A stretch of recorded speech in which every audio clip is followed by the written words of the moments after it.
Many years ago, when I was 9 or so, I created my first game ever. It was the most simple game you've ever seen because I didn't know how to create more clones or how to move the character whenever you pressed a specific key. And you may be thinking, but why? That's the most simple thing ever, especially on Scratch, where there are specific instructions just to do that.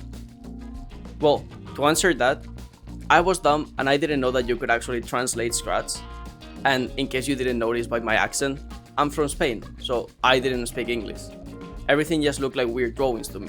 But now, after more than 10 years, I'm gonna use Scratch again to recreate my first game and create the game that I had in mind when I was a kid.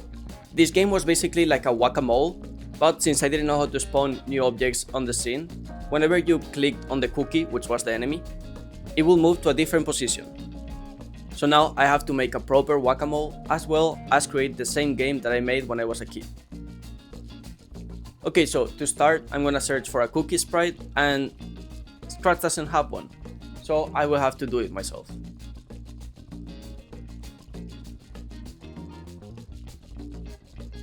Now let's start by creating the proper whack-a-mole. To do that, I'm gonna try to spawn cookies on random positions. Hopefully now I'm smarter than I was when I was 9, and I will be able to create clones and move them around. First, I will create a timer whenever the game starts, and every second I will spawn a new clone of the cookie. Then I will move it to a random position. The problem is, in any other engine, I would just move it to a random value for the X and the Y within the coordinates of the screen. But for Scratch, I don't know the size of the screen, but luckily I found a move to random position function, so I will use that one instead. And now when we press play, the game will do nothing. And that is because I apparently left the game running and it was basically crashing my entire computer. So if we restart Scratch, it should work now. And we get random cookies. Now I wanna add some movement to create more compelling visuals. To do this, I'm gonna try to rotate the cookie so that it looks like it's wiggling. And perfect, now the cookies are epileptic. Okay, so if we wait 1 second between one movement and the next one, it should look way better. I mean, it doesn't look good, but it looks better, so good enough for me. The next step will be to create a score variable that will increase every time you press on a cookie. And the cookie will have to disappear after being pressed, because this is in Cookie Clicker. But since the game needs some kind of challenge, what I will do is that I will also decrease the size of the cookie and make it disappear if you didn't click it after a few seconds. Also, the points that you get when you click on the cookie will vary depending on the size when you clicked it. So the faster you are, the more points you get. And if the cookie disappears without you clicking on it, then you will lose points. Easy, right?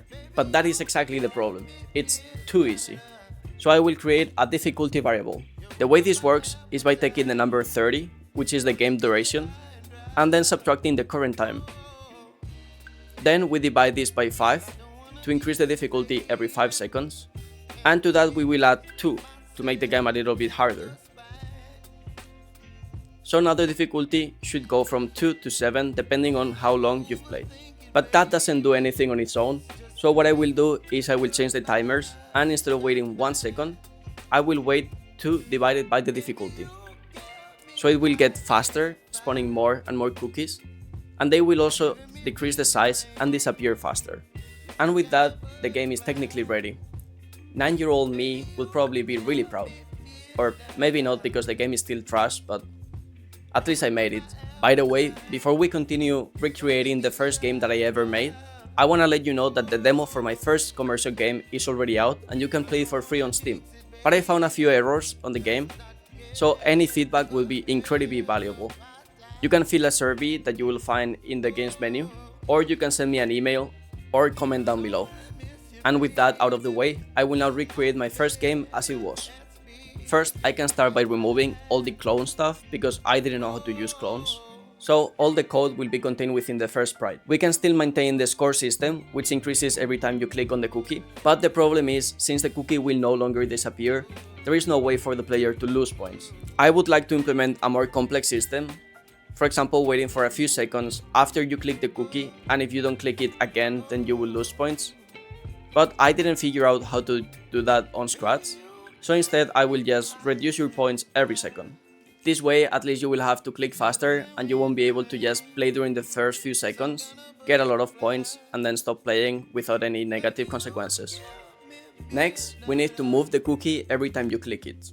And since there is no way to make this game any harder than it already is, I will remove the difficulty variable and I will make the cookie smaller so that you have to have a little bit more coordination in order to click it. And that is it. This is more or less the game that I made when I was 9. It is trash. Fun fact, I actually quit game dev after making this game because I hated Scratch. But what are my thoughts on Scratch now, after 10 years having used Godot, Unity, and being a full stack engineer? I still don't like it.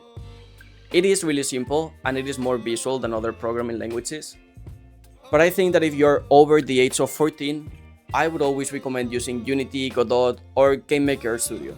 Also, the logic that Scratch follows is a little bit different from other programming languages, which I think may be confusing whenever you want to start using a real programming language.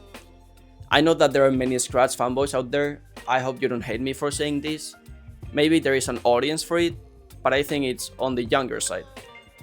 Like kids. That's why Scratch is usually used by kids. Oh, you're still here? Well, in that case you should probably check this video, play my demo, and give me some feedback.